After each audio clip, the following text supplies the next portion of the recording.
हरि ओम। भगवत गीता की श्रवण साधना में आप सबका स्वागत है। आज हमारा 12वां दिवस है इस 18वें अध्याय के 28वें सत्र का। आइए शांति पाठ से आरंभ करते हैं। ॐ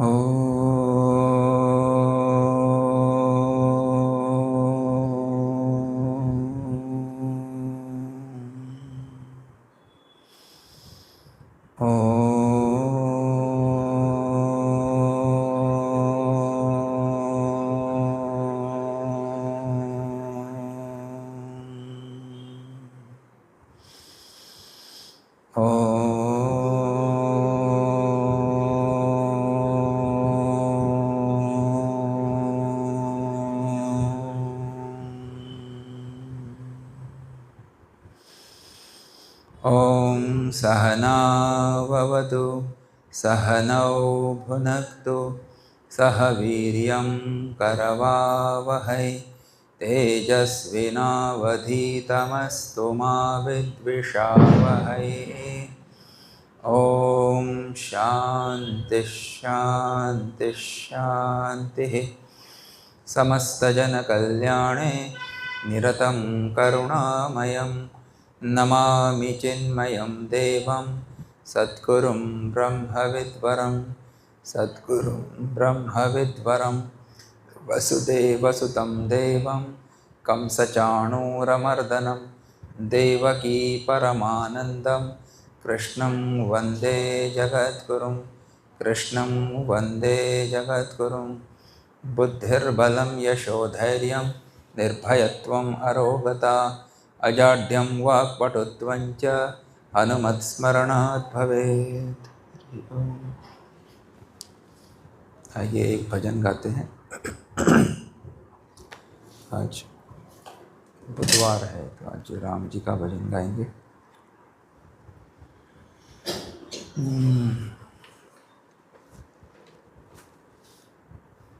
पेज 88 भजन नंबर 120।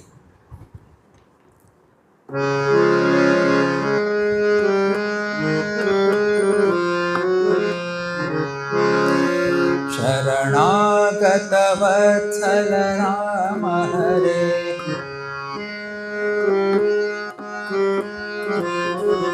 भवभीति विभंजक राम हरे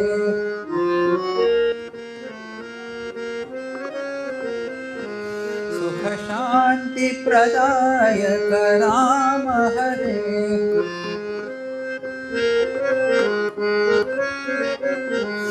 निज रूप प्रदर्शक राम हरे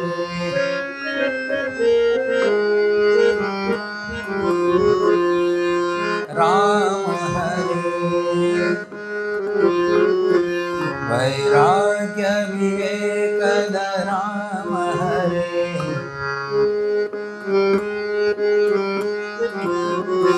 वेदांत प्रबोधक राम हरे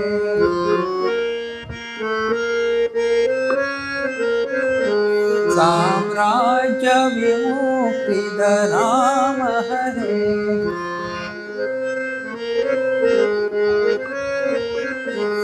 ऐश्वर्यद हर्षद राम हरे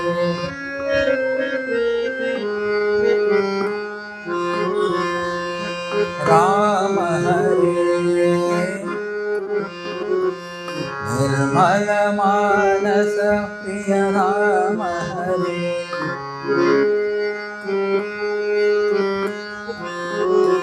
निज दास हिते रत राम हरे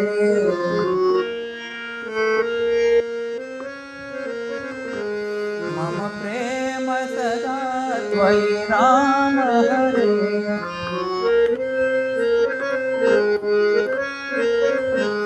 भविता च कृपा तव राम हरे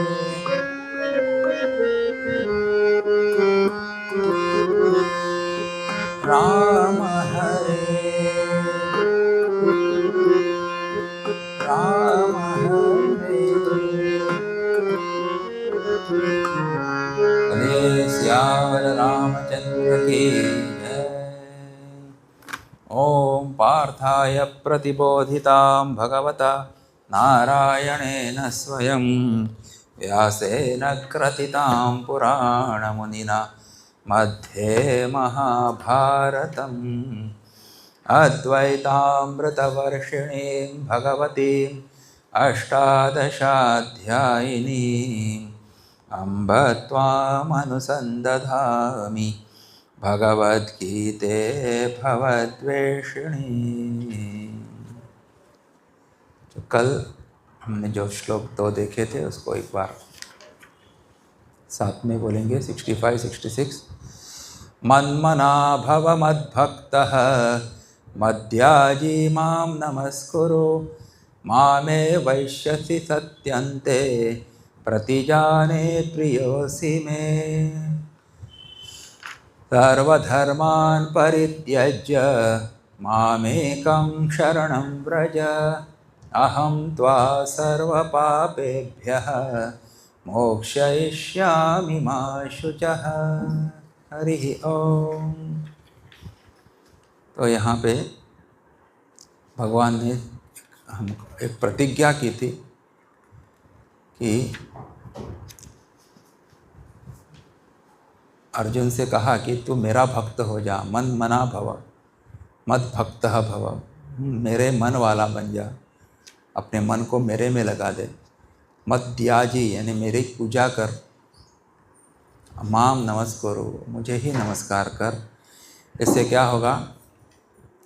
तो ऐसा अगर तू करेगा तो मुझे ही प्राप्त करेगा, ऐसा कहा। और ये मेरी सत्य प्रतिज्ञा है। प्रियोसी में प्रति जाने प्रियोसी में, बोले ऐसी प्रतिज्ञा क्यों की भगवान ने अर्जुन को? क्योंकि वो अर्जुन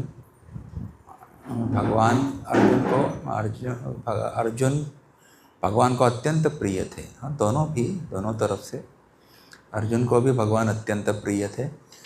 तो जब गुरु शिष्य से बहुत प्रेम करता है तो गुरु शिष्य को देना चाहता है।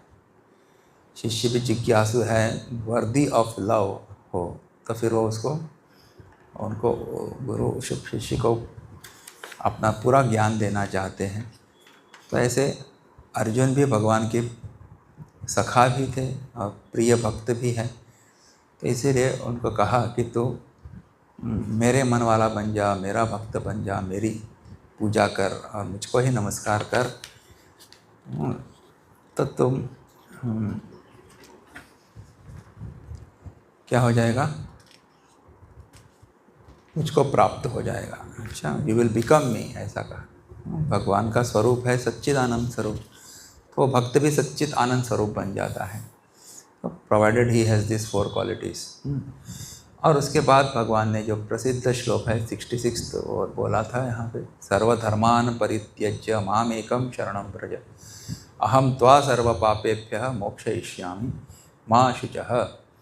तो भगवान यहाँ प्रतिज्ञा करते हैं, आश्वासन देते हैं अपने भक्त को कि माँ शुच, कि चिंता मत कर, मैं तुम्हें मोक्ष दे दूँगा। बोले लेकिन उसके लिए क्या करना पड़ेगा? मैं सभी धर्मों को मुझ में अर्पण करना पड़ेगा। संपूर्ण धर्मों का आश्रय छोड़कर केवल मेरे ही शरण में आ जाना पड़ेगा। तो ऐसा करेंगे तो फिर वो सब तुम्हारे पापों से तुमको मुक्त कर देंगे। हम त्वा सर्व पापेभ्यः मोक्षयिष्यामि। तो इसमें हमने ज्ञान की दृष्टि से, भक्ति की दृष्टि से, कर्म की दृष्टि से विचार किया था।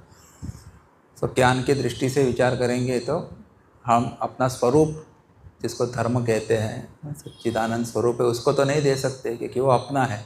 लेकिन अपना जो नहीं है उसको भगवान को अर्पण करना है। और अपना क्या नहीं है? बोले अपना जो शरीर मन बुद्धि है उसके साथ जो तादात्म्य है, तो वो अपना नहीं है, उसको त्याग देना है। You give up the identification with the body and intellect. उपाधियों के साथ तादात्म्य है, उसको छोड़ दो। या अहंकार अपना नहीं होता, वो पराया है, बाहर से आया है, आगंतुक है। उस अहंकार को भगवान के चरणों में अर्पण कर दो, डिस्ट्रॉय कर दो उसको। तो तुम भगवान के प्रिय बन जाओगे, भगवान तुम्हें पापों से मुक्त कर देंगे। और भक्ति की दृष्टि से कहा था कि सभी भक्ति के जो साधन है तो भगवान के लिए अर्पण कर दो। कायेन वाचा मनसेन्द्रियैर्वा बुद्ध्यात्मना वा प्रकृते स्वभावात् करोमि यद्यत् सकलं परस्मै नारायणायति समर्पयामि। भगवान ही मेरे सबसे श्रेष्ठ है, मेरे लिए सबसे प्रिय है। तो पराभक्ति और भगवान को अर्पित करके, और फिर भक्ति के जितने भी साधन है, पूजा है, ध्यान है, जप है, तीर्थ यात्रा है, स्नान है, इन सब के फलों को भी भगवान को अर्पण करना है। और कर्मयोग की दृष्टि से कर्तापन और भोक्तापन का जो भाव है उसको भगवान को अर्पण करो, और फिर भगवान के शरण में चले जाओ तो भगवान तुमको सब पापों से मुक्त कर देंगे, ऐसा कहा। तो शरणागति की भी बहुत महिमा है यहाँ पे। तो बाकी किसी व्यक्ति या धन पद ऐसे उसके ऊपर जो हमने आलंबन रखा है आजकल, उसको अपना मानते हैं, उसको श्रेष्ठ मानते हैं, उसको ताकतवर मानते हैं, तो वो आश्रय छोड़ के केवल भगवान को अपना आश्रय बनाना है। भगवान है तो फिर डरने की क्या बात है, तुम रक्षक काहू को डरना, ऐसा विश्वास होना चाहिए। और उस विश्वास से सरेंडर करना चाहिए भगवान को, तो फिर वो आपको सब पापों से मुक्त कर देंगे, मोक्ष दे देंगे। तुम्हारे अंदर कोई दोष भी हो, कोई प्रॉब्लम नहीं, तो दोषों के साथ आप भगवान को समर्पित हो जाओ, एक दिन वो दोष भी भगवान हटा देंगे। तो भगवान आपकी भक्ति की निष्ठा को देखते हैं, भक्ति कितनी सिंसियर है आपकी, दैट इज़ इम्पोर्टेंट। तो दोष, हर व्यक्ति क्या सर्वगुण संपन्न होगा, निर्दोष होगा, ऐसा ज़रूरी नहीं है। निर्दोष होगा और उसके बाद मैं सरेंडर करूँगा, ऐसा होगा नहीं। तो जैसे भी है अपने पास जितने भी मेरी कमियां हैं, भगवान को बोल लो ये मेरी कमियां हैं, this are my drawbacks in my personality, but still I surrender to you, take me, give me your shelter, give me your refuge. इस प्रकार से भगवान को शरण जाना है। और अपना भार जीवन का भगवान को समर्पित करना है, उनके चरणों में डाल देना है। तो आप हेल्पलेस बनोगे तो फिर भगवान सब आपकी हेल्प करेंगे 100%। तो द्रौपदी का उदाहरण भी हमने दिया था। तो दैट वे यू बिकम शरणागत, फिर भगवान आपको सभी पाप, सभी कर्म संस्कार जो है, पूर्व जन्म की वासनाएं हैं, उन सबको वो हटा देंगे। उनके पास शक्ति है, वो सर्वज्ञ है, सर्वशक्तिमान है, सर्वव्यापी है, कुछ भी कर सकते हैं। तो इतनी श्रद्धा रख के हमको भगवान को सरेंडर करना है। He will definitely help, he helps, he has helped many people. तो तुमको क्यों छोड़ेंगे, इतने लोगों की मदद की भगवान ने, उद्धार किया लोगों का, तो हमको क्यों नहीं करेंगे। दुष्ट से दुष्ट व्यक्ति का उद्धार किया, कंस उद्धार, रावण का उद्धार, वो बकासुर और इतने सारे असुरों को मारा। तो मारा कहाँ गए, नरक में नहीं गए वो लोग। उनके हाथों से मरने के बाद पापी व्यक्ति भी कहाँ जाता है, उनके धाम में चला जाता है, वैकुंठ आदि धाम में चला जाता है। तो हम और आप, हमको क्यों वो बख्शेंगे। He will never leave us, only thing we have to surrender to him, that is important. और शरणागति भी पहले दिन से 100% शरणागति नहीं होगी, धीरे धीरे शरणागति भी बढ़ानी चाहिए। जैसे जैसे हमारी साधना बढ़ती है, योग्यता, मैच्योरिटी, ये भी सब कुछ बढ़ता है, जैसे वैसे शरणागति का भाव भी अधिक अधिक होता रहता है, हो जाना चाहिए। और ऐसा पॉइंट आना चाहिए एक दिन के, क्या, you are whole and soul for me, आप ही सब कुछ है मेरे लिए। तभी क्या होगा, then he will take over. माँ शुचर, तो शोक मत करो। अभी इसके बाद जो है, यहाँ तक भगवत गीता का जो कोर्स बोलेंगे आप, वो पूरा हो गया है। भगवत गीता की जो टीचिंग है, ज्ञान है, उपदेश है, वो इस श्लोक 66 श्लोक तक पूरा हो जाता है।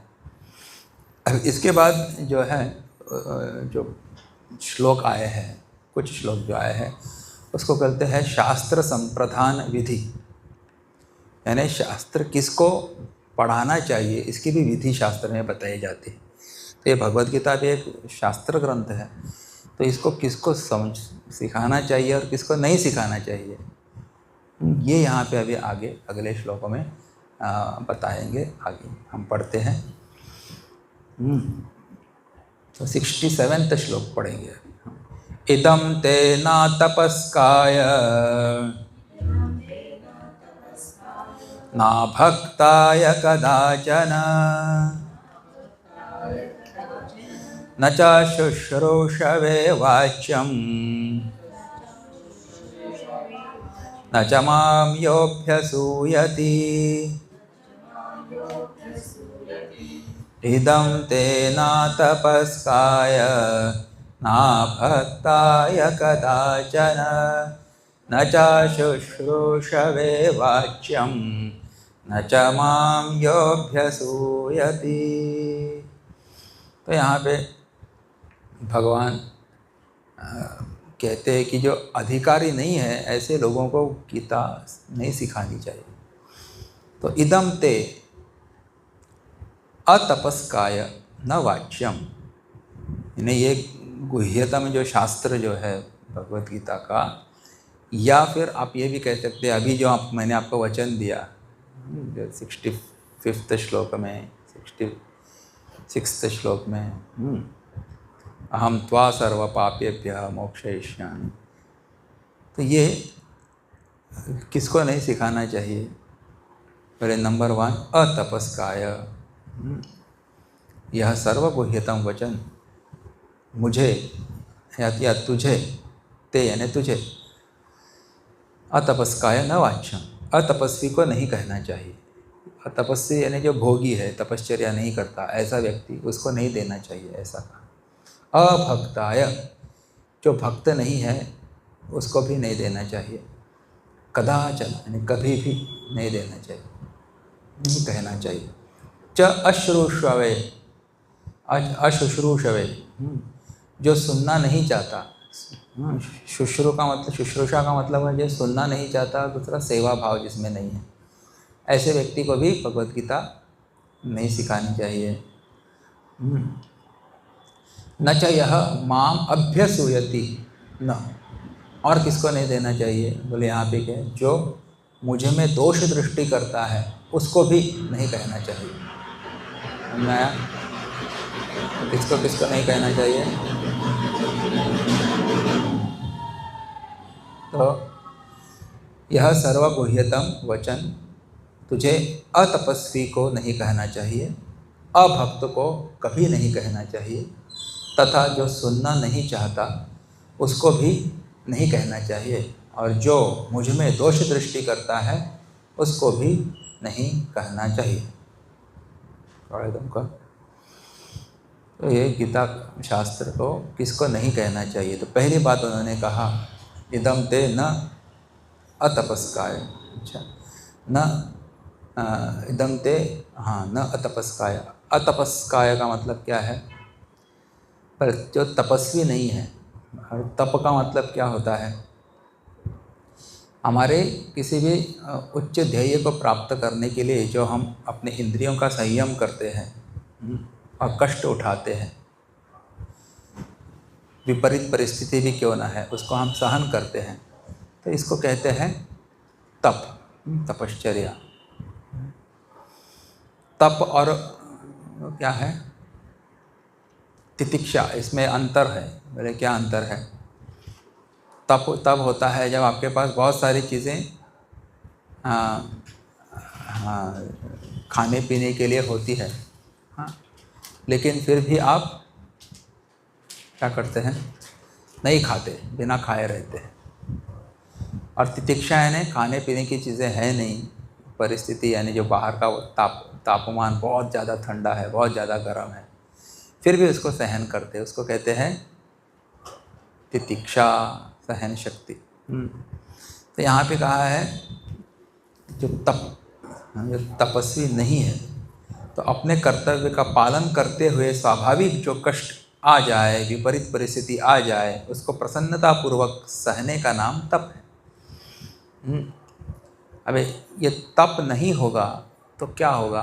बोले बिना तप के मन में पवित्रता नहीं आती, ऐसा यहाँ पे लिखा है। और जब तक मन में पवित्रता नहीं होगी तब तक अच्छी बातें आप मन में धारण नहीं कर सकेंगे। हाँ, तो इसीलिए भगवान कहते हैं कि ये गीता शास्त्र अतपस्वी व्यक्ति को नहीं देना चाहिए, इनमें तपश्चर्या का भाव नहीं है। तो इसीलिए जो सहिष्णु यानी सहनशील नहीं है वह भी अतपस्वी है, अतः उसको भी यह सर्वगुह्यतम रहस्य नहीं कहना चाहिए। यह सहिष्णुता 4 प्रकार की होती है। सहिष्णुता का मतलब सहन शक्ति भी, तो सहन शक्ति जिसमें नहीं है उसको भी नहीं देना चाहिए। अभी सहन शक्ति के 4 प्रकार बताए हैं। बोले कौन से हैं सहन शक्ति? तो पहले बोलते हैं द्वंद्व सहिष्णुता। द्वंद्व मणि कहते हैं हाँ, विपरीत परिस्थितियाँ आना, डुअलिटीज। तो सुख दुख है, शीत उष्ण है, मान अपमान है, फिर यश अपयश है, फायदा नुकसान है। इसके अलग अलग द्वंद्व से हम लोग चले जाते हैं। तो जो व्यक्ति इन द्वंद्वों से रहित हो जाता है तो उसको कहते हैं द्वंद्व सहिष्णुता। तो ऐसे जब पैर्स ऑफ अपोजिट्स हमारे जीवन में आते हैं तो उसको हम सहन करते हैं, तो ये द्वंद्व सहिष्णुता है। तो ऐसी द्वंद्व सहिष्णुता जिसमें नहीं है उसको गीता मत पढ़ाओ। ये एक बात हो गई।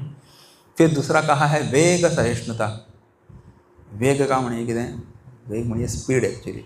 वेग का मतलब हमारे मन में जो आवेश आ जाता है उसको वेग कहते हैं। बोले किसका आवेश आता है? बोले कभी काम का आवेश आता है, कभी क्रोध का आवेश आता है, कभी लोभ का आवेश आता है, कभी द्वेष का आवेश आता है, एक्सेट्रा एक्सेट्रा। सब दुर्गुणे के आवेश हमारे ऊपर आ जाते हैं, हावी हो जाते हैं हमारे ऊपर। We cannot control our mind at that time. तो क्रोध में आके कभी कोई शस्त्र अस्त्र उठा के किसी पे फेंक देते, मार देते, किसी को काट देते। काम के वश में आके कोई बड़ काम कर देता है कि नहीं? लोभ में आके कोई चोरी वगैरह करता है। तो ये सब उसके अपने परिणाम है। वे आवेश हमारे ऊपर हो जाए तो हम लोग गड़बड़ काम करते हैं, फिर हमारा पतन हो जाता है। नैतिक पतन हो या फिर लीगल दृष्टि से पुलिस वगैरह पकड़ के ले जाती है वगैरह, ये सब चीज़ें हैं। तो वेग सहिष्णुता, ये वेग सहिष्णुता भी जिसमें नहीं है तो उसको भी गीता मत पढ़ाओ। फिर परमत सहिष्णुता, दूसरों के मत की महिमा सुनकर अपने मत में संदेह न होना और उनके मत से उद्विग्न न होना, तो इसको कहते हैं परमत सहिष्णुता। तो दूसरे का मत का मतलब है कोई लॉजिक है, तर्क है, कोई बता देता है, कोई किसी घटना में किसी कॉन्सेप्ट को लेकर, तत्व को लेकर, तो उसकी बात सुनने के बाद हम अपने बात में हमको संशय आ जाता है। कभी कभी वो जैसे भगवान है ऐसा हम मानते हैं, लेकिन कोई आके कहता है कि किसने कहा भगवान है? अगर होते हैं तो दिखते, कोई है या नहीं है इसकी कसौटी क्या है? दिखना। दिखते हैं क्या तुम्हारे भगवान? मेरे पास देखो ये मोबाइल है, मेरी घड़ी है, मुझे दिख रही है कि नहीं, इसलिए वो है। तुम्हारे भगवान दिखाओ। तो कैसे कभी कोई ऐसे गलत तर्क देते हैं और हम अपना मूल जो तत्व है उसको शेक हो जाते हैं, उससे विचलित हो जाते हैं, हमको डाउट आता है। बोले ऐसे नहीं होना चाहिए। उसको कहा है परमत सहिष्णुता। और उनके मत से उद्विग्न ना होना। अच्छा, आपस में मतभेद होना और अपने मत के अनुसार साधन करके जीवन बनाना दोष नहीं है, प्रत्युत दूसरों का मत बुरा लगना, उनके मत का खंडन करना, उनके मत से घृणा करना ही दोष है। तो किसी व्यक्ति के मत के आप विपरीत है, उनका तर्क आपको अच्छा नहीं लगता, उनकी मान्यता आपको पसंद नहीं है, बोले इसमें कोई दोष नहीं है। बोले होता है। हाँ, आपकी फिलोसफी आपके पास, मेरी मेरे पास। You follow yours, what I will follow what I understand और what I feel is right, that is no problem. लेकिन उसके मत के ऊपर घृणा कर देते हैं आप, उसकी निंदा करते हैं, हाँ, उसको उसका खंडन करते हैं वगैरह वगैरह सब। कभी कभी उसको मारने भी जाते हैं कि हाउ कैन यू से लाइक दैट। तो बोले ये क्या परमत सहिष्णुता है या परमत असहिष्णुता है ऐसे। तो ये परमत सहिष्णुता जिसमें नहीं है, ऐसे व्यक्ति को भी गीता नहीं पढ़ानी चाहिए। और लास्ट में क्या कहा है, परोत्कर्ष सहिष्णुता। मतलब क्या है, अपने में योग्यता, अधिकार, पद, त्याग, तपस्या आदि की कमी है तो भी दूसरों की योग्यता, अधिकार आदि की प्रशंसा सुनकर अपने में कुछ भी विकार न होना। जैसे विमत्सरः हर्षामर्ष भयोद्वेगैः ही ऐसे गीता में कहा था, तो उसी को कहा है परोत्कर्ष सहिष्णुता। उस रात उत्कर्ष था, he is very much qualified, he is a ज्ञानी, लेकिन मैं तो पौंडो हूँ, मैं इसकी तरह ज्ञानी नहीं हूँ। तो उसकी उन्नति देख के हमारे मन में जेलसी हो जाती है, तो ऐसा नहीं होना चाहिए। तो परोत्कर्ष सहिष्णुता, तो ऐसे व्यक्ति को भी क्या गीता नहीं पढ़ाओ। तो अतपस्काय, इसके लिए इतने सारे बातें यहाँ पे बताई। तो जो तपस्वी नहीं है यानी जो भोगी है, ऐसा भी उसका अर्थ निकलता है। तो ऐसे भोगी व्यक्ति को गीता मत पढ़ाओ, ऐसा कहा।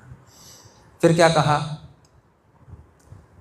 न अभक्ताय कदाचन, जो भक्त नहीं है उसको भी क्या गीता पढ़ानी नहीं चाहिए। तो भक्त का मतलब क्या है, जो भगवान से प्रेम करता है तो उसको भगवत गीता नहीं, जो हाँ जो वो भक्त है। जो नहीं करता प्रेम, हाँ, जो कृष्ण से प्रेम नहीं करता तो उसकी बात क्यों मानेगा वो। जिससे प्रेम करते हैं हम उसकी बात तुरंत मानते हैं, विश्वास करते हैं, बट तो प्रेमी नहीं करता तो उसकी बात वो नहीं मानेगा। तो इसलिए ऐसे जो अभक्त है, जो भगवान से प्रेम नहीं करते, जो भक्ति रहित है, जिसमें भगवान में भरोसा नहीं है, श्रद्धा नहीं है, ऐसे लोगों को गीता नहीं पढ़ानी चाहिए, क्योंकि you will B wasting your time. तो नास्तिक व्यक्ति को हम सब आस्तिक शास्त्र बताएंगे तो इट इज़ ओमती कौशल उदक कोंटावल है, of no use, that way it is.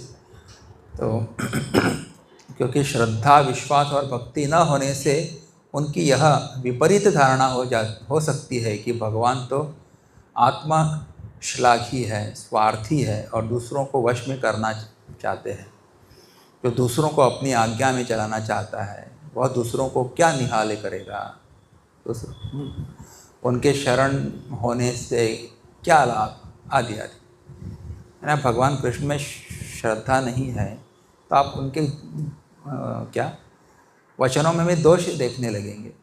वो बोलते हैं, वो ऐसा कहेंगे कि वो बोले हमारी शरण में आ जाओ, बार बार अपनी शरण में आ जाने के लिए कहते हैं, कुछ ना कुछ दोषारोपण करेंगे। तो better don't interfere with such people, उनको रहने दो अपने इसमें, don't go to teach out of way to them. न चा शुश्रूषवे वाच्यम, और शुश्रूषवे का दो अर्थ मैंने कहा था, एक तो जो शुश्रूषा यानी एक सेवा करना भी है, दूसरा जो सुनना चाहता है, सुनने की इच्छा जिसमें है। तो जिसमें गीता सुनने की इच्छा ही नहीं है उसको आप ज़बरदस्ती बैठो मैं तुमको गीता सिखाता हूँ, तो इच्छा नहीं है उसको आप ज़बरदस्ती मत सिखाना गीता। क्यों? क्योंकि वो उसकी उपेक्षा करेगा, उसको इसको भी कभी, क्योंकि बिना रुचि के ज़बरदस्ती सुनाने से वह इस बात का तिरस्कार करेगा। उसको सुनना अच्छा नहीं लगेगा, उसका मन इस बात को फेंकेगा, यह भी उसके द्वारा एक अपराध होगा। अपराध करने वाले का भला नहीं होता, अतः जो सुनना नहीं चाहता उसको मत सुनाना। तो गीता किसको नहीं सुनानी चाहिए और सुनानी चाहिए, इसके बारे में नियम है, देखो। तो क्या कहा यहाँ पे, न चा शुश्रूषवे, तो सुनने की इच्छा नहीं है उसको मत सुनाओ। हम लोग प्रयत्न करते रहते हैं, मैसेजेस भेजते रहते हैं, आ जाओ गीता ज्ञान यज्ञ है, फ़ोन कॉल करते हैं, लेकिन कुछ लोग इतने they are strong in not listening to you.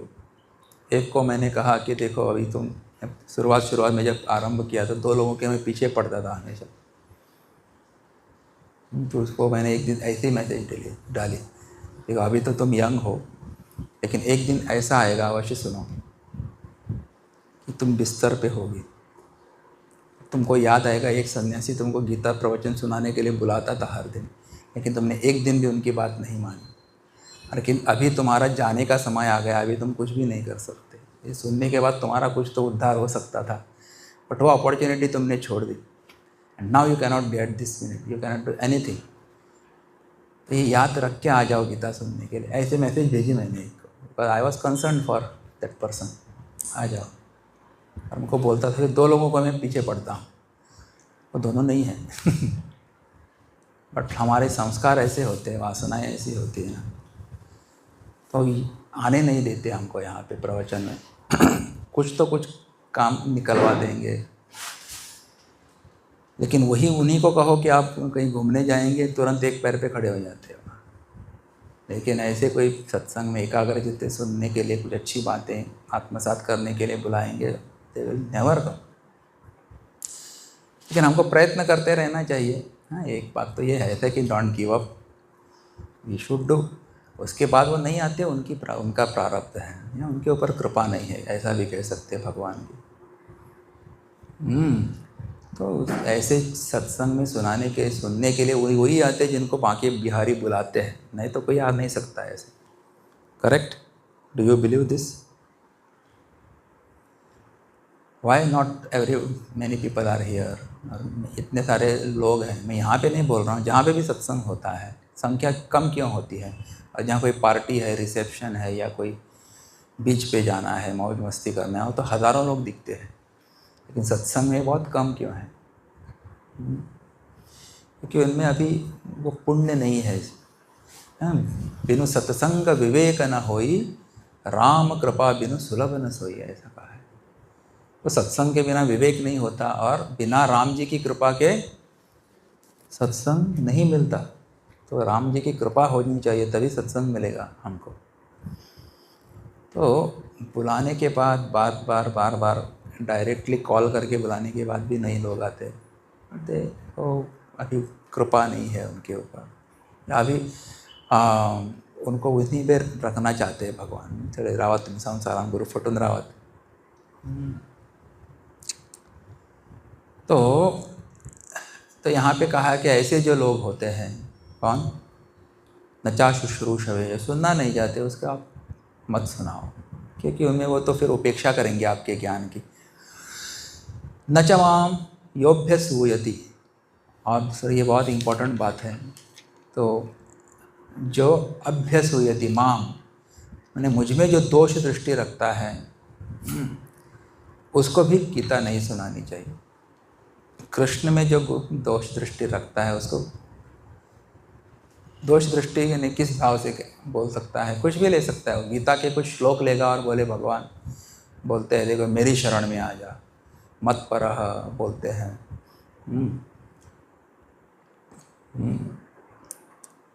मेरी शरण में आ जा, मेरा भक्त बन जा, मुझको भी अपने जीवन का लक्ष्य बना दे। बोले भगवान कितने अहंकारी है, देखो अहंकार को छोड़ने की बात कहते हैं और खुद अपने अपने शरण में आने के लिए बोलते हैं। ऐसे कोई विपरीत ज्ञान भी समझ सकता है। भगवान तो परमेश्वर है, ये बात नहीं मानते हो, लेकिन वो कुछ एक सेंटेंस लेंगे कहीं पे और फिर कुछ विपरीत अर्थ निकालते हैं। तो ऐसे जो लोग हैं उसको कहते हैं अभ्यसूयति। तो जो गुणेषु दोष दर्शन, गुणों में भी दोष देखने वाले लोग होते हैं यहाँ पे, तो ऐसे लोगों को भी ये गीता का ज्ञान नहीं सुनाना चाहिए, क्योंकि उनका अंतःकरण अत्यधिक मलिन होने के कारण वह भगवान की बात सुनकर उल्टे उसमें दोषारोपण ही करेगा। तो दोष दृष्टि रहने से मनुष्य महान लाभ से वंचित हो जाता है और अपना पतन कर लेता है। अतः दोष दृष्टि करना बड़ा भारी दोष है। यह दोष श्रद्धालुओं में भी रहता है, इसीलिए साधक को सावधान होकर इस भयंकर दोष से बचते रहना चाहिए। तो इसीलिए दोषारोपण असूया नाम ते लोका, ऐसा कहा है। तो गुणेषु दोष दर्शनम, अच्छी बातों में भी कुछ विपरीत अर्थ निकालने की कुछ लोगों की आदत होती है। तो ऐसे वो अपना ही पतन करा देती है। विशेष करके जब संतों में, भगवान में आप दोषारोपण करते हैं, उनमें दोष देखते हैं, तो उससे भगवान का तो कुछ होने वाला नहीं है, लेकिन आपका अवश्य होगा क्या, पतन। तो ऐसे जो लोग हैं उनको आप मत सुनाओ Bhagavad Gita. This is what it is told here. यहाँ पे कहा है अभक्त का अर्थ भक्ति का विरोधी है। जो भक्त नहीं है ऐसा नहीं, लेकिन भक्ति का जो विरोधी है उसको अभक्त ऐसे कहा है। जिसमें भक्ति का अभाव है उसको यहाँ अभक्त नहीं कहा गया है। जो भक्त है उसमें भी बेसमझी से असूया दोष आ सकता है, पर भक्ति के कारण वह दोष स्वतः मिट जाता है।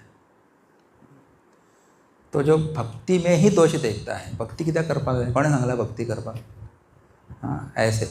लेकिन कोई भक्त होगा उसमें ये असूया यानी दूसरों में दोष देखने का दुर्गुण हो सकता है, लेकिन वो भक्ति करता है लेकिन दोष भी रहता है। लेकिन भक्ति के फलस्वरूप क्या होगा, उसका दोष एक दिन भगवान मिटा देंगे, साफ कर देंगे।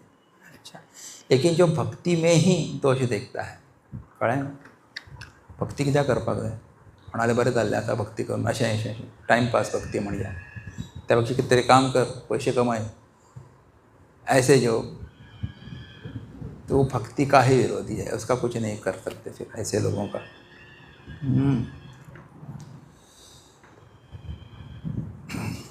और अश्रुशवे ऐसा जो कहा था ना, उसमें जो सेवा भाव जिसमें नहीं है, तो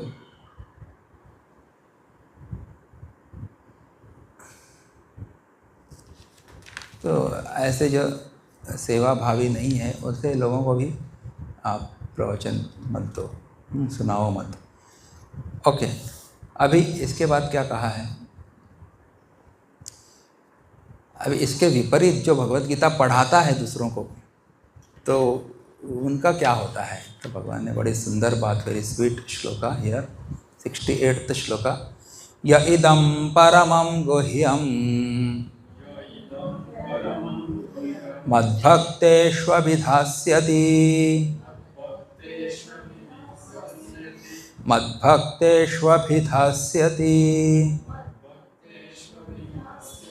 भक्तिं मयि परां कृत्वा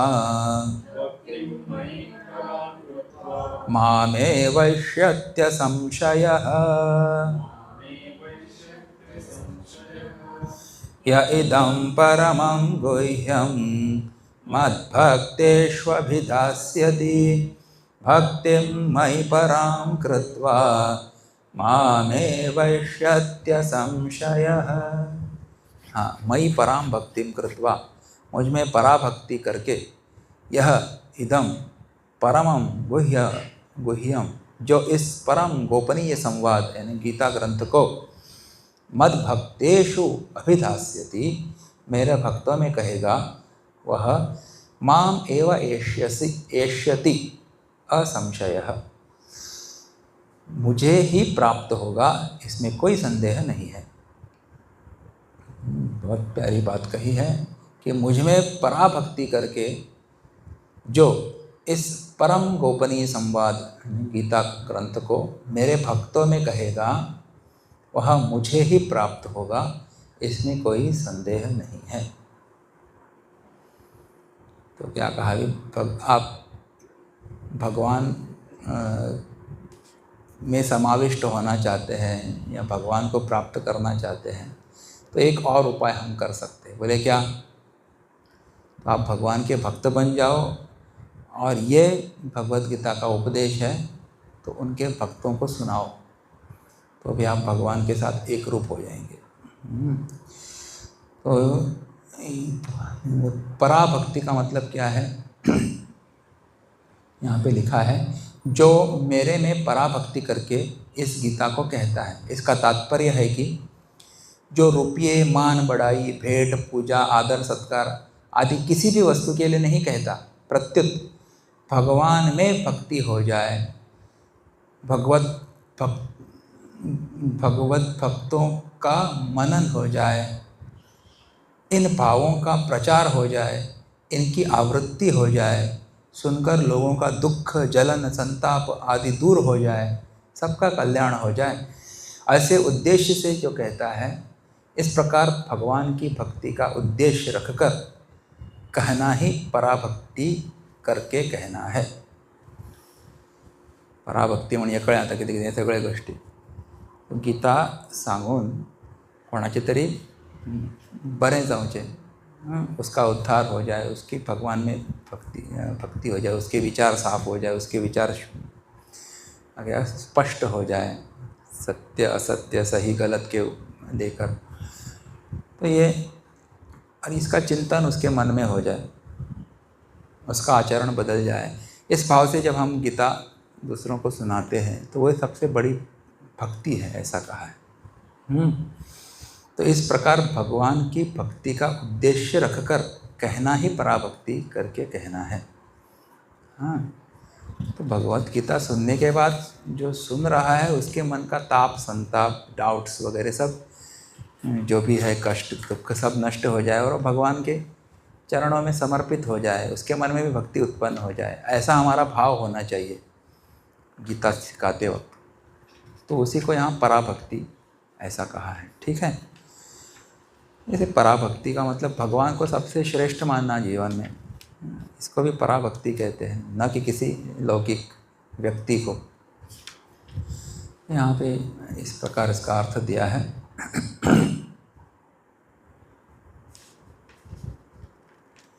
भक्तिम मयि पराम कृत्वा, तो यह इमं परमं गुह्यम, तो ये परम गुह्य, ये संवाद जो है, परम गुह्य का मतलब क्या है? Secret of secrets. पहले भी गुह्य, गुह्यतर, गुह्यतमम, परम गुह्यम ऐसे शब्द आए थे ना। गुह्य का मतलब क्या होता है? सीक्रेट। और सीक्रेट का मतलब क्या है? जो सबको पता होता है उसको सीक्रेट नहीं कहते, लेकिन जो कुछ ही लोगों को पता होती है, कुछ few people know and many people are ignorant, उसको सीक्रेट कहते हैं। अच्छा, तो ऐसे भगवद गीता का उपदेश जो है सब लोगों को नहीं पता, कुछ लोगों को पता है, तो इसके इसीलिए इसको सीक्रेट कहा गया है। राज विद्या राज गुह्यम ऐसा कहा है ना, राज विद्या है, विद्याओं में राजा है ये, किंग ऑफ ऑल नॉलेजेस। अच्छा, तो ऐसा ये गुह्य तम, गुह्य तम ऐसा जो ज्ञान है, सर्वगुह्यम, ये क्या कहा है? यह इदम परमम गुह्यम, इसलिए इसको गुह्य कहा है। मद भक्तेषु अभिधास्यति, जिनकी भगवान और उनके वचनों में पूज्य बुद्धि है, आदर बुद्धि है, श्रद्धा विश्वास है और सुनना चाहता है, वह भक्त हो गया। ऐसे मेरे भक्तों में जो इस संवाद को कहेगा वह मेरे को प्राप्त होगा। मद भक्तेषु अभिधास्यति, तो भगवान का भक्त कौन है ये बताया है। भगवान में श्रद्धा प्रेम रखता है, विश्वास रखता है, उनके वचनों में प्रेम रखता है, तो ऐसा, और जो ये सुनना भी चाहता है गीता या शास्त्र, उनको आप भगवद गीता जाके सुनाओ। तो ऐसे लोगों को जो सिखाता है, माम एव एष्यसि, माँ में वैश्यत्य संशय, तो ये वो ऐसा व्यक्ति मुझे ही प्राप्त हो जाएगा, I will become one with भगवान। तो इसीलिए इसका मतलब ये है कि आप भगवद गीता पढ़ाते पढ़ाते पढ़ाते पढ़ाते क्या हो जाएंगे? हाँ, एक दिन आपका ज्ञान स्पष्ट हो जाएगा और आपको भगवान का दर्शन होगा। इसीलिए कहते हैं teacher is the best student. आपको भगवद गीता सीखनी है ना, तो आप दो लोगों को बिठा के भगवद गीता सिखाना शुरू करो, तब आप भगवद गीता अच्छी तरह से सीख सकते हैं। आप खुद ऐसे टाइम बैठ के अगर आप पढ़ेंगे घर में तो इतना सीरियसली अभ्यास नहीं होता जितना आप 4 लोगों को सुनाने के लिए जब पढ़ाई करते तब होता है।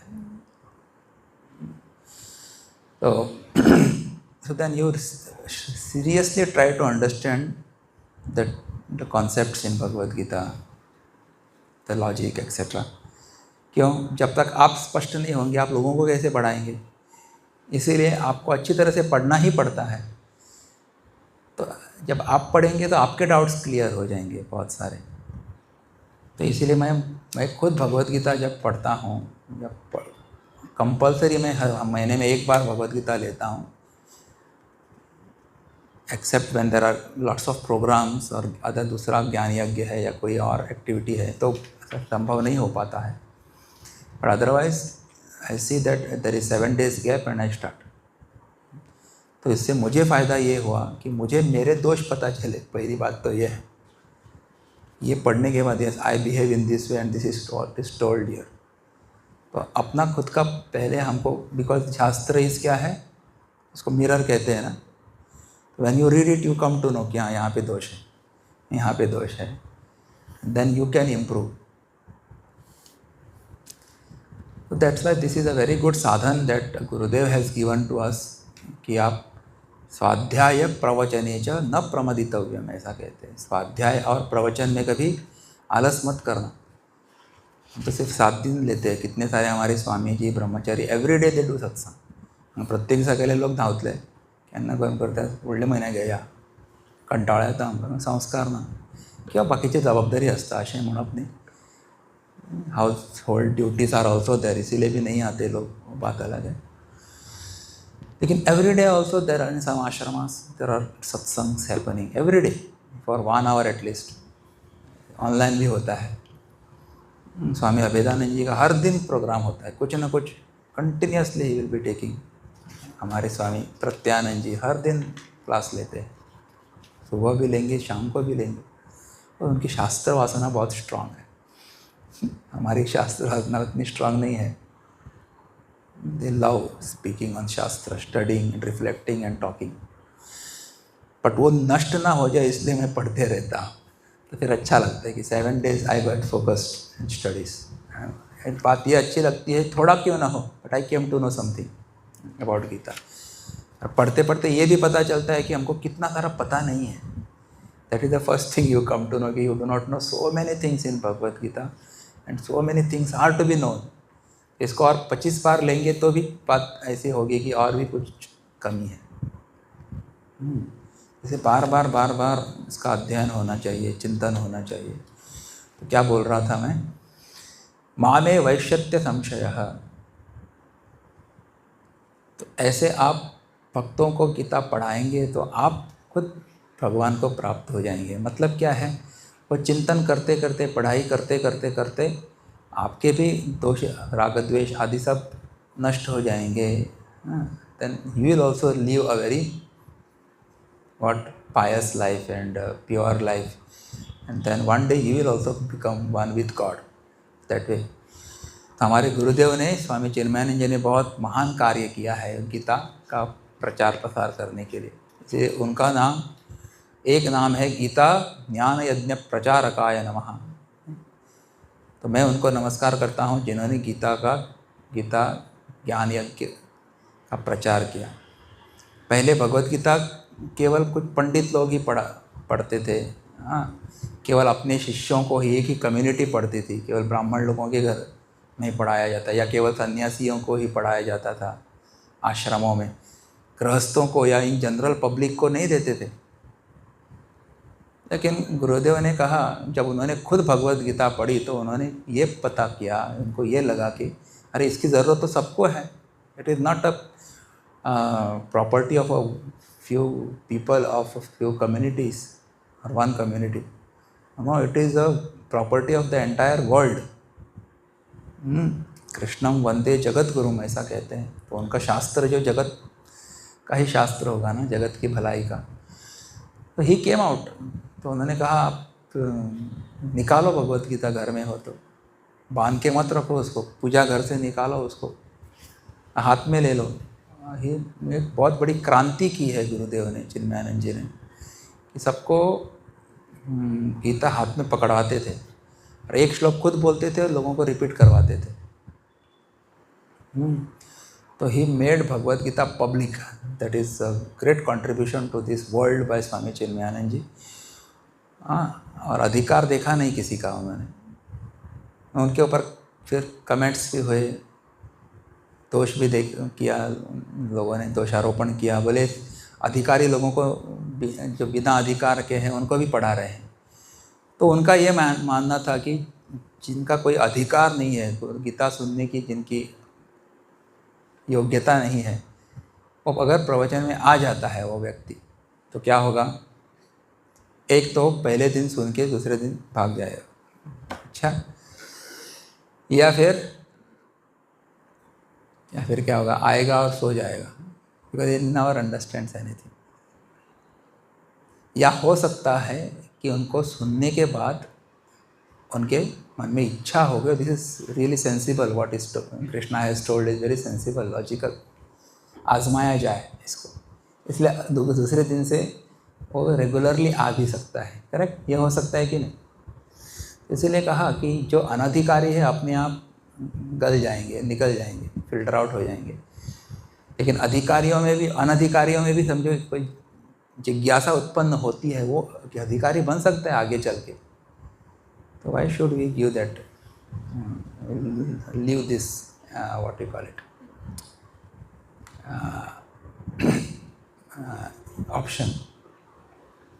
इसलिए सबको गीता उन्होंने पढ़ाई और इसीलिए उनका नाम है गीता ज्ञान यज्ञ प्रचारकाय नमः।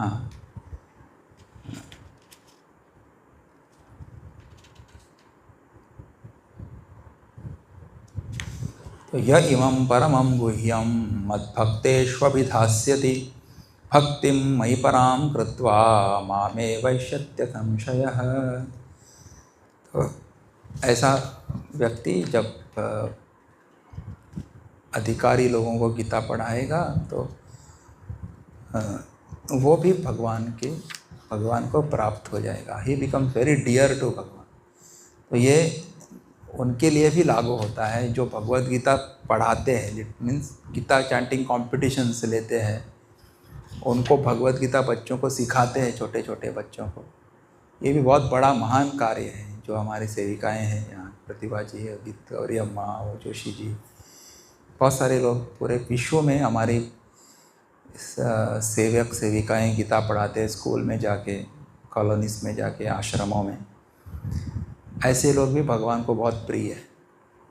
इस बात भगवान has told here very clearly. आगे क्या कहा, न च तस्मान् मनुष्येषु कश्चिन्मे प्रियकृत्तमः भविता न च मे तस्मात् अन्यः प्रियतरो भुवि। न च तस्मान् मनुष्येषु कश्चिन्मे प्रियकृत्तमः भविता न च मे तस्मान्।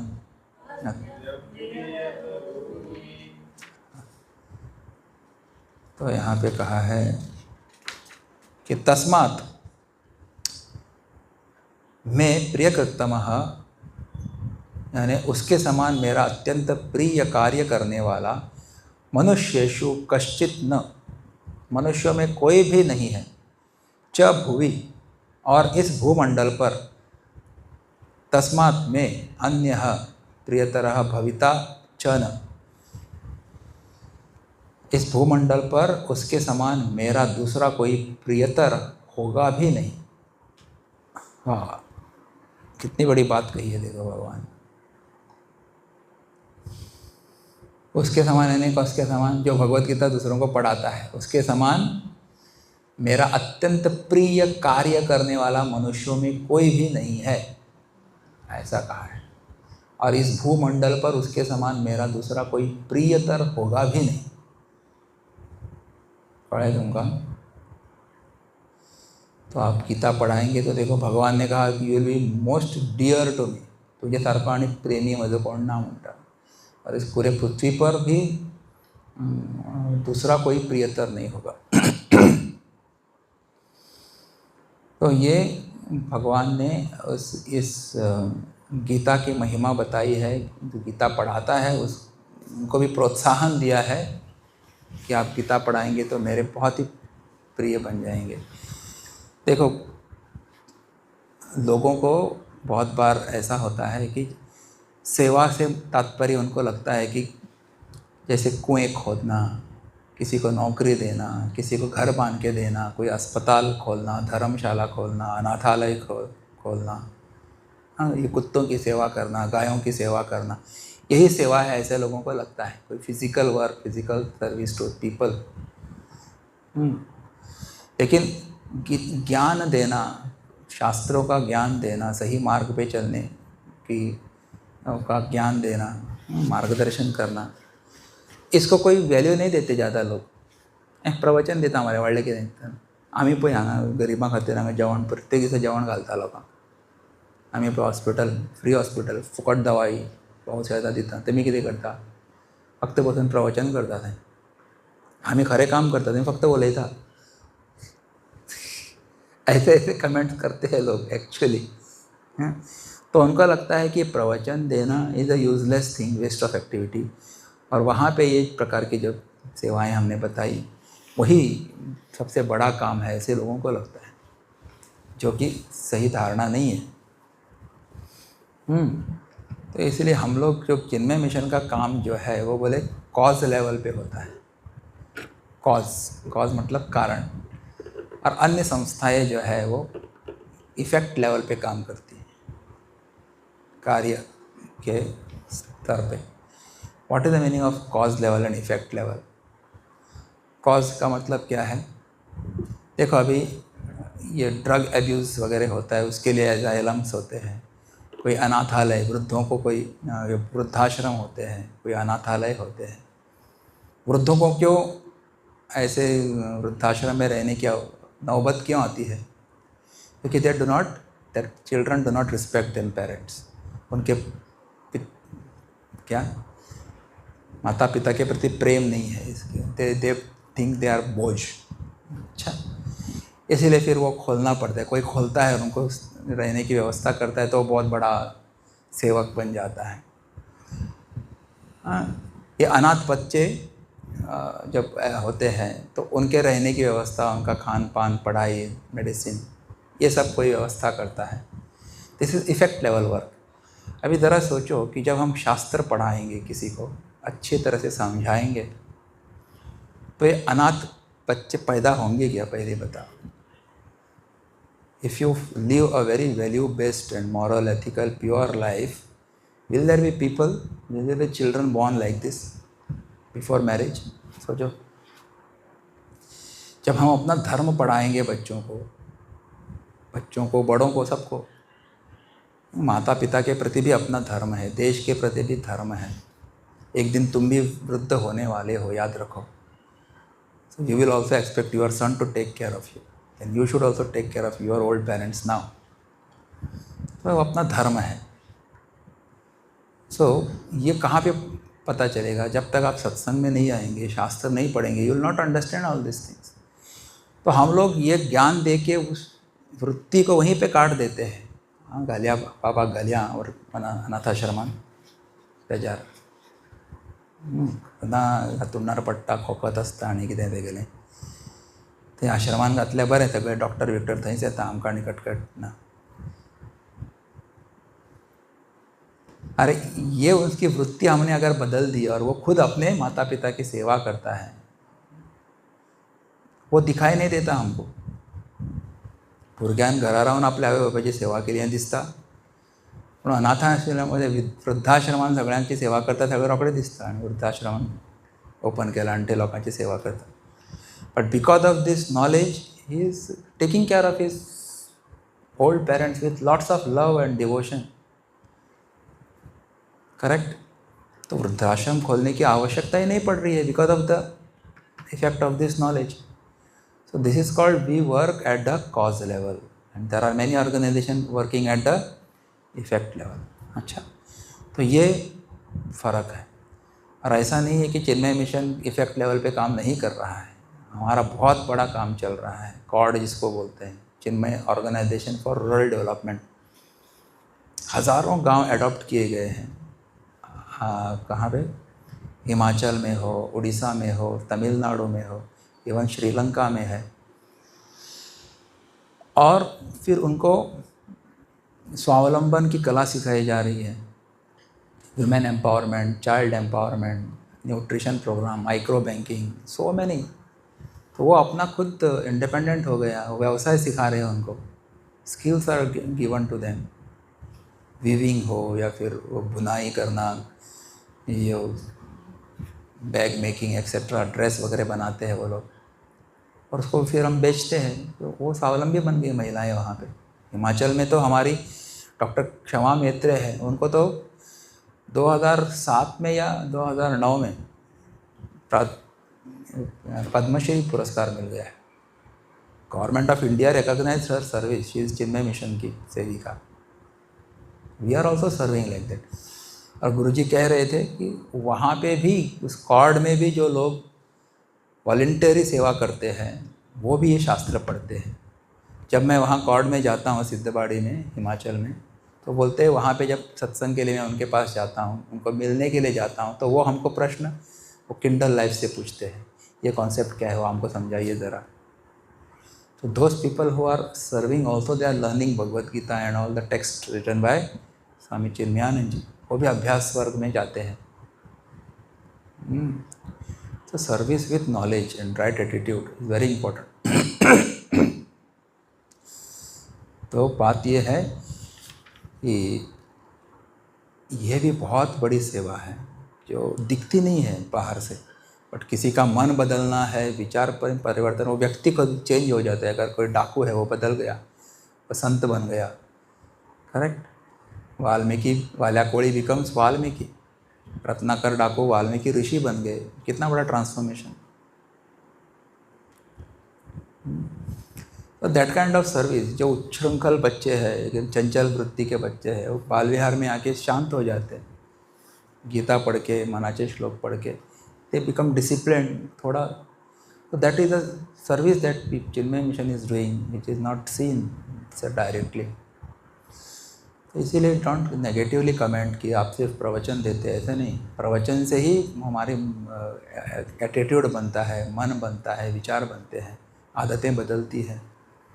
So this प्रवचन इज़ वेरी इम्पोर्टेंट। कोई भी ज्ञान जो है केवल श्रवण से ही होगा, उत्पन्न होगा। इसलिए सत्संग करने चाहिए, करते रहने चाहिए हमको। And that's why this should also be recognised. इसको तुच्छ मत समझो, बहुत महान कार्य है और दिखता नहीं है सिर्फ। और गुरुदेव ने इतने सारे बच्चों के लिए गीता पढ़ना एक उपक्रम बनाया by having organising Gita chanting competitions. लाखों बच्चे हर साल गीता पठन में भाग लेते हैं। हाँ, पूरे परिवार से परिवार जुड़ते हैं। छोटा बच्चा अगर, वो बड़ा भाई अगर गीता पढ़ रहा है तो उसको सुनते सुनते छोटा भाई को भी कि गीता कंठस्थ हो जाती है, उसको भी। वो माँ भी गीता सुनने लगती है, पढ़ने लगती है। तो एक परिवार गीता को एक एक अध्याय हर साल पढ़ता है, याद भी करता है। एक दिन होगा ऐसा कि वो भी बच्चे बड़े होंगे तो they will take the study of Bhagavad Gita. जो बचपन में मैंने ये अध्याय पाठ किया था, याद किया था, उसका अर्थ क्या है, लेट मी स्टडी। क्योंकि उसका बीजारोपण पहले बाल अवस्था में हुआ था। एंड दे बिकम यूथ और elders, they will take up the study because that बीज is there, if not in this life, next life, but definitely it will fructify. इतना तो हमको, इतनी श्रद्धा होनी चाहिए, ये संस्कार है। ये काम चिन्मय मिशन करता है। इसलिए यहाँ पे कहा है, न च तस्मान मनुष्येषु कश्चिन में प्रियकृतमः भविता न च मे तस्मात् अन्यः प्रियतरो। तो इस प्रकार जो गीता का प्रचार प्रसार करता है, दूसरों को पढ़ाता है, वो मेरे बहुत ही प्रिय है। इसमें फिर भगवद गीता प्रिंट करके दूसरों को फ्री में बांटना एक कम पैसे में बांटना, या फिर क्या, गीता भवन बनाना। जैसे गीता भवन करके उत्तर प्रदेश में है, पूरे भवन में गीता इंस्क्राइब की है, टाइल्स के ऊपर गीता लिखी है, ऑल 700 श्लोकास। वो भवन है, उसमें आप जाएंगे एक पढ़ते पढ़ते वो पूरी गीता। ऐसे आप महाराष्ट्र में गाथा भवन बना है, आपने देखा है, देहू में है गाथा भवन। तब पूरे 10,000 श्लोक जो ओव्या जो है ना तुकाराम महाराज की, पूरे 3 ग्राउंड +2 और 3 इज देयर, देहू में ही है, हम गए थे परसों। तो that is also one of the सेवा। जैसे मानस भवन है वहाँ पे अयोध्या में ही है, काशी में कहीं पे, हाँ अयोध्या में है। तो पूरे रामचरित मानस उसमें पत्थरों पे लिखी हुई है, मार्बल टाइल्स। तो ऐसे भी आप गीता भवन बना के, ये भी गीता की सेवा है। ओके, तो गीता प्रतियोगिता करना, आयोजित करना, फिर ये मानस भवन इसको प्रिंट करके लोगों को बेचना या बांटना फ्री में। चिन्मय मिशन में भी 2016 से ये प्रोजेक्ट लिया था। Gita is not, I am not cheap but I am free. Gita is not cheap but free. उन्होंने चीप नहीं की थी उसको, क्या की थी, फ्री कर दी, सबको फ्री में बांट रहे थे गीता, भगवद गीता। और आई थिंक 2022 तक वो रहा, बाद में वो विड्रॉ किया गया। तो वी हैव ऑल्सो ये ज्ञान यज्ञ में पूरी भगवद गीता मोटी कॉपीज जो है, कॉमेंट्री ऑफ पूज्य स्वामी चिन्मयानंद जी, हमने सबको बांटी थी। Which book will cost 500+ but it was given free. तो that is also one of the सेवा। ऐसा करेंगे तो भगवान को बहुत प्रिय होगा वो व्यक्ति।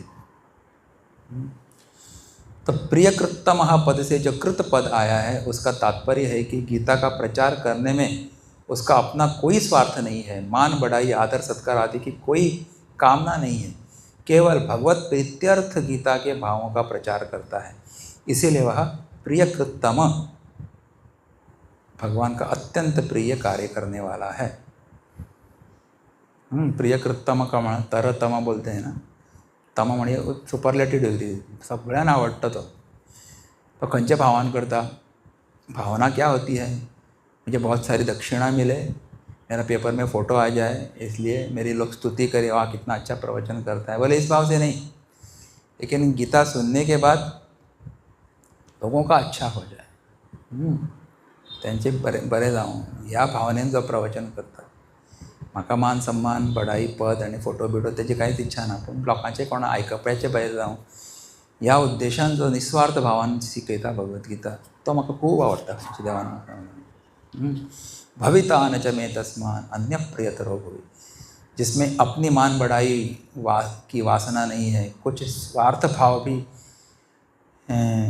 है, जिसमें अपनी मान बढ़ाई की वासना है, कुछ स्वार्थ भाव भी है, और जिसका अपना उद्धार करने का तथा गीता के अनुसार जीवन बनाने का उद्देश्य वैसा नहीं बना है, परंतु जिसके हृदय में गीता का विशेष आदर है और गीता का पाठ करवाना, गीता कंठस्थ करवाना, गीता मुद्रित करवाकर उसकी सस्ती बिक्री करना आदि किसी तरह से गीता का प्रचार करता है और लोगों को गीता में लगाता है, उसके समान पृथ्वी मंडल पर मेरा दूसरा कोई प्रियतर नहीं होगा। कळ्ळें तुमकां? अशें न्ही की तुमी व्हडले संत जावपाक जाय मागीर तुमी प्रिय जातले ना, तुमचे भितर काही गुणदोष आसतले, थोडी वासना बी आसपाक शकता, पण तरी आसतना तुमी कितें करता, गीतेचो प्रचार प्रसार करता, प्रिंट करून वाटता, गीता कॉम्पिटिशन्स आयोजित करतात न्ही। हम लोग भी आयोजित करते हैं इतना सारा, हम लोग भी पळय, आमी सामके संत जाल्या ना, आमचे भितर कितलेशे राग द्वेष आसात, पण तरी आसतना करता काय ना आमी। So that if you are doing that, then भगवान कहते हैं उसके समान पृथ्वी मंडल पर मेरा दूसरा कोई प्रियतर नहीं होगा। क्या बात है। So this is what, so if you want to become dear to God, teach Gita, you will become very very close to Bhagwan. अभी जिसमें गीता का प्रचार करने की योग्यता नहीं है वह क्या करे, इसको भगवान आगे के श्लोकों में बताते हैं। अध्येष्यते च य इमं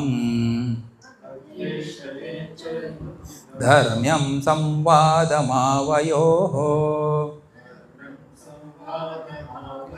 ज्ञानयज्ञेन तेनाहम् इष्टस्यामिति मे मतिः अध्येष्यते च य इमं धर्म्यं संवादमावयोः ज्ञानयज्ञेन तेनाहम् इष्टस्यामिति मतिः।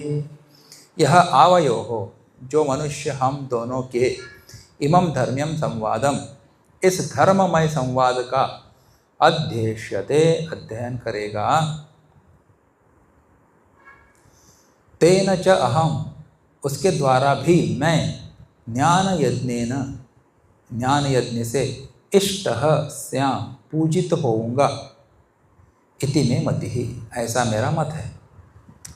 तो गीता का प्रचार प्रसार नहीं कर सकता, गीता प्रिंट करके बेच नहीं सकता, लेकिन जो गीता पढ़ता है हर दिन उसके बारे में क्या कहा है, तो कहे जो मनुष्य हम दोनों के इस धर्ममय संवाद का अध्ययन करेगा उसके द्वारा भी मैं ज्ञान यज्ञ से पूजित होऊंगा, ऐसा मेरा मत है तुमका। तो म्हाका टायम ना ते स्कुलान वचून भुरग्यांक शिकोवपाक पूण म्हाका आवडना भुरगीं। तूं कितें आवडटा? म्हाका फक्त एकांतान बसून भगवद्गीता स्वताक अभ्यास करपाक खूब आवडटा, कांय प्रॉब्लम ना। तूं एकटीच घरा कडेन बस, घरांनी भायर गेल्यार त्रास करता लोकांक, घरा एकटीच बस, भरपूर अभ्यास कर, खुद अध्ययन करो अकेले में बैठ के। तो भी क्या कहा यहाँ पे, उसके द्वारा भी वो मैं पूजित हो जाऊंगा, ऐसा कहा। यानी learning the this what you call it संवाद, the dialogue between Krishna and Arjuna, that is also dear to भगवान। तो उसको ज्ञान यज्ञ ऐसा कहा है, ज्ञान यज्ञ ना। तो देखो यज्ञ जब हम सुनते हैं तो हमारे सामने कौन सा विचार आता है, कोई हवन कुंड है, कोई अग्नि जल रही है, उसमें कोई वो आहुति दी जा रही है, घी है, कोई समिधा है, स्वाहा स्वाहा स्वाहा। हाँ, तो वो यज्ञ का मतलब तुरंत हमारे मन में वो कॉन्सेप्ट आ जाता है, वो विचार आ जाता है। उसको द्रव्य यज्ञ कहते हैं। दो प्रकार के यज्ञ होते हैं, एक द्रव्य यज्ञ होता है, दूसरा ज्ञान यज्ञ। हाँ, ज्ञान यज्ञ। तो यहाँ पे ये शब्द देखो, गुरुदेव ने जो उठाया है शब्द ना, गीता ज्ञान यज्ञ, तो यहीं से उठाया है, भगवद गीता में से ही ज्ञान यज्ञ शब्द उन्होंने लिया और फिर ये ज्ञान यज्ञ का कॉन्सेप्ट उन्होंने सब पूरे विश्व में प्रसारित किया। तो जो खुद भगवद गीता अपने घर में बैठ के पढ़ता है, अध्ययन करता है, समझता है, उसको समझने की कोशिश करता है, एक एक लाइन पे चिंतन करता है, अलग अलग लोगों की, संतों की कमेंट्रीज लेके, भाष्य लेके आप खुद एक एक श्लोक गहराई से पढ़ते हैं, इसको समझने की कोशिश करते हैं, इसी को ज्ञान यज्ञ कहा गया है। हाँ, तो वो द्रव्य यज्ञ में क्या होता है, हम आहुति देते हैं स्वाहा स्वाहा करके, और वो उस देवता को पहुंच जाती है, इंद्राय स्वाहा इंद्राय इदम नमः, तो इंद्र को पहुंच जाती है, ऐसा बोलते हैं। यहाँ पे क्या है, ज्ञान रूपी अग्नि है, और आहुति किसकी है, बोले अज्ञान और अज्ञान से उत्पन्न जो धारणाएं हैं ना, उनको समिधा बना के उस ज्ञान रूपी अग्नि में डालना है। तो फिर क्या होगा, ज्ञानाग्नि सर्वकर्माणि भस्मसात् कुरुते। तो एक ज्ञान रूपी अग्नि क्या करेंगी, आपके जितने भी कर्म है, जितने पाप है, उनको भस्मसात कर देंगे, तो वासनाओं का क्षय कर देंगे। क्योंकि आगे 4th चैप्टर ना, उसने कहा था, नहीं ज्ञानेन सदृशम पवित्रम यह विद्यते, ज्ञान के समान दूसरा और पवित्र करने वाला कुछ भी नहीं है। It is what they have told. आप कितने भी कुरुते गंगा सागर गमनम व्रत परिपालनम अथवा दानम ज्ञान विहीन सर्वमतेन भजते न मुक्तिम जन्म शतेन। तो गंगा सागर में जाओ या दान करो, व्रत वैकल्य करो, लेकिन बिना ज्ञान के आपको मुक्ति नहीं मिलने वाली है। तो इसीलिए ये ज्ञान यज्ञ है। तो बाकी सब करेंगे लेकिन आत्मज्ञान प्राप्त नहीं करेंगे तो मुक्त नहीं होंगे, बद्ध हो जाएंगे, बंधन में रहेंगे। आप अच्छे व्यक्ति बन सकते, संत होंगे अच्छे अच्छे स्वभाव के, लेकिन मुक्त नहीं होंगे। That is for sure. मुक्ति विल कम थ्रू नॉलेज। और व्यवहार में भी हमारे से जो दोष क्या बोलते हैं, गलतियां होती है कर्म करते वक्त, गड़बड़ करते हैं, वो सुधारने का मौका केवल ज्ञान से ही होता है, चाहे वो श्रवण करके या पढ़ाई करके प्राप्त हुआ हो। तो after you read you come to know कि yes this is a way of living and this is how I am living actually. इसलिए अध्ययन करो। एक कथा मैं बता देता हूँ मैं आपको। एकनाथ महाराज, एकनाथ महाराज के दामाद की कथा है ये। एकनाथ महाराज के दामाद, उनकी जो बेटी थी एकनाथ महाराज की, एक दिन उनको शिकायत करने के लिए आई। बोले आपके जो दामाद है ना, वो बोले रात को किसी के घर में जाते, किसी की स्त्री के पास जाते तो आप उनको समझाइए, ये अच्छा नहीं है। तो उन्होंने कहा ठीक है। तो उन्होंने उनको बुलाया, बोले उन्होंने कहा आपको उनको पता चला है तुम्हारी ये आदत है। तो बोले I have no problem with this. हाँ, ऐसी आप उस आदत से मुझे कोई परेशानी नहीं है, लेकिन आपसे मैं एक ही रिक्वेस्ट करता हूँ। बोले आप जब भी जाएंगे ना बाहर उसके पास, तो गीता का एक एक श्लोक आप अपनी पत्नी को पढ़ा के फिर जाना। Every day you should teach one shloka with the meaning, then you go. उन्होंने कहा ये तो बड़ा अच्छा लाइसेंस मिल गया। तो पंडित थे बहुत बड़े। तो उन्होंने शुरू किया, आरंभ किया। From first chapter he started teaching Bhagavad Gita to his wife and then he went. तो फिर करते करते दूसरा अध्याय आया, दूसरे अध्याय के स्थितप्रज्ञ लक्षण आए बोले वहाँ पे। तो वो पढ़ाने लगा। वो प्रजहाति यदा कामान सर्वान् पार्थ मनोगतान् आत्मन्नेवात्मना तुष्टः स्थितप्रज्ञस्तदोच्यते। जिन्होंने सब कामनाओं का त्याग कर दिया, सर्वान मन में जितने भी कामनाएं आते हैं उसको त्याग करके आत्मनि व आत्मना तुष्ट, he is happy with himself, by himself, उसी को स्थित प्रज्ञ कहा है। सो इससे ही, because when you teach you have to reflect, correct. As he was reflecting he was introspecting about his own actions. मेरे कर्म कैसे और मैं क्या पढ़ा रहा हूँ। ऐसे करते करते बोले जितने जब स्थितप्रज्ञ लक्षण पूरे हो गए, बोले उनकी आदत भी छूट गई। So that is the power of knowledge. इसलिए कहा अध्येष्यते च इमं धर्म्यम संवादम, यही है ना, ये श्लोक देख रहे थे। यस, धर्म्यम संवादम आवयोः ज्ञान यज्ञेन तेनाहम इष्टः स्याम इति मे मतिः। तो हम दोनों का ये दिव्य संवाद जो अध्ययन करेगा, उसके द्वारा भी मैं ज्ञान यज्ञ से पूजित हो जाऊंगा, ऐसा भगवान ने कहा है। तो it is a worship of भगवान when you study his words of Bhagavad Gita. इति मे मतिः, ऐसा कहने का तात्पर्य है कि जब कोई गीता का पाठ करता है तो मैं उसको सुनता हूँ, क्योंकि मैं सब जगह रहता हूँ। मया ततमिदं सर्वम, ऐसा कहा था। और सब जगह सब जगह ही मेरे कान है। सर्वतः श्रुति मन लोके, 13 चैप्टर। अतः उस पाठक को सुनते ही मेरे हृदय में विशेषता से ज्ञान, प्रेम, दया आदि का समुद्र लहराने लगता है और गीतोपदेश की याद में मेरी बुद्धि सराबोर हो जाती है। वह पूजन करता है ऐसी बात नहीं है, वह तो पाठ करता है, परंतु मैं उससे पूजित हो जाता हूँ, अर्थात उसको ज्ञान यज्ञ का फल मिलता है। खड़े तुमका बहुत अच्छी बात भगवान खुद कहते हैं। देखो कि आप भगवद गीता का पाठ कहीं पे भी जाके करते हैं तो भगवान सुनते हैं। पहले क्यों? क्योंकि भगवान सर्वव्यापी है और उनके कान सब जगह पे है। तो जैसे ही आप भगवद गीता का पाठ करेंगे, भगवान सुनते हैं, तो उनके मन में, और यहाँ पे लिखा है मेरी बुद्धि सरावर हो जाती है, गदगद हो जाती है। He because very emotional and he loves it. और मेरे हृदय में विशेषता से ज्ञान, प्रेम, दया आदि का समुद्र लहराने लगता है। तो जो पाठ करता है उसके प्रति भगवान के मन में दया प्रेम आदि सब ये भाव उठते हैं, एंड भगवान बिकम्स वेरी हैप्पी। और उसको कौन सा फल मिलता है बोले, जो पाठ करेगा उसको भी ज्ञान यज्ञ करने का सा फल मिल जाता है। वो जो पाठ करता है परंतु उससे पूजित हो जाता है, अर्थात उसको ज्ञान यज्ञ का फल मिल जाता है। फक्त पाठ सुद्धा केलें जाल्यार सुद्धा तुमकां व्हडलें फळ मेळटा, ज्ञान यज्ञ करपाचें फळ मेळटा। तो पाठ करो, every day you should do. मैं हर दिन एक गीता का अध्याय पढ़ता हूँ for last 1-2 years। I feel very good about it. You should also do it every day, 1 chapter of Bhagavad Gita. कभी किसी दिन अगर हो नहीं पाता बाय एनी डिफ़िकल्टी, एक तो संकल्प करना है कि हर दिन पढ़ूंगा ही बिफोर स्लीपिंग।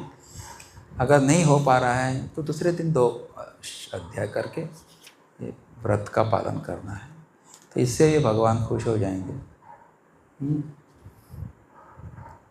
चैतन्य महाप्रभु का एक भक्त था बोले, वह रोज़ गीता का पाठ करते हुए मस्त हो जाता था, गदगद हो जाता था और रोने लगता था। वह शुद्ध पाठ नहीं करता था, उसके पाठ में अशुद्धियाँ आती थी। उसके विषय में किसी ने चैतन्य महाप्रभु से शिकायत कर दी कि देखिए प्रभु, वह बड़ा पाखंड करता है, पाठ तो शुद्ध करता नहीं और रोता रहता है।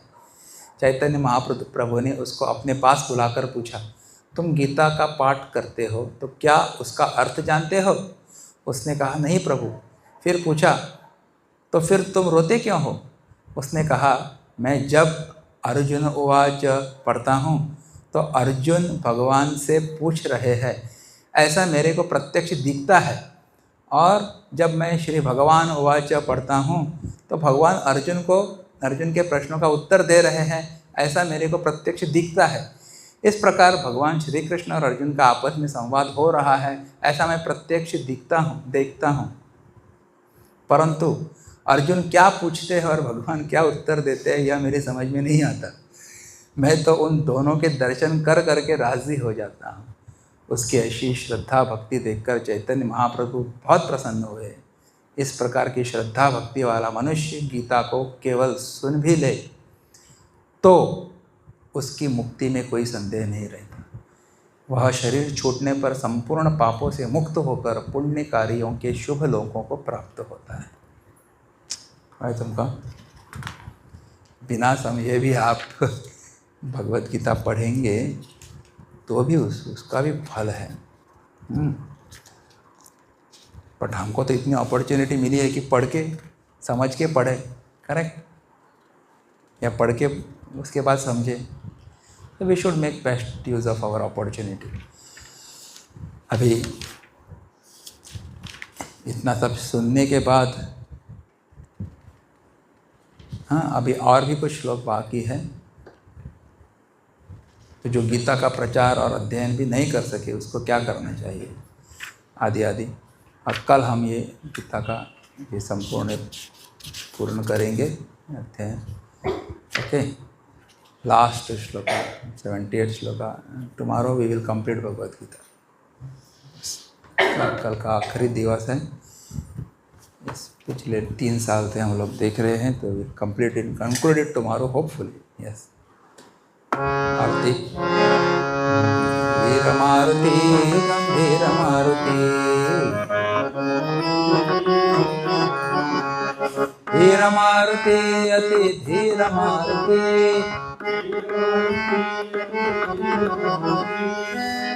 मारुति संगीत मारुति, दूत मारुति रामदूत मारुति, भक्त मारुति परम भक्त मारुति,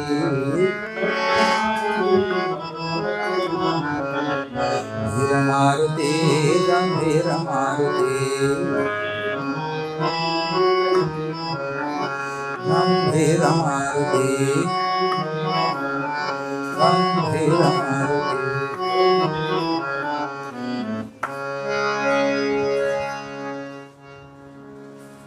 तो कल इस सत्र का आखिरी दिवस है, तो जिनको जो दक्षिणा देनी है वो एनवेलप सबको दिए जाएंगे। You can write your name and address and you can give it.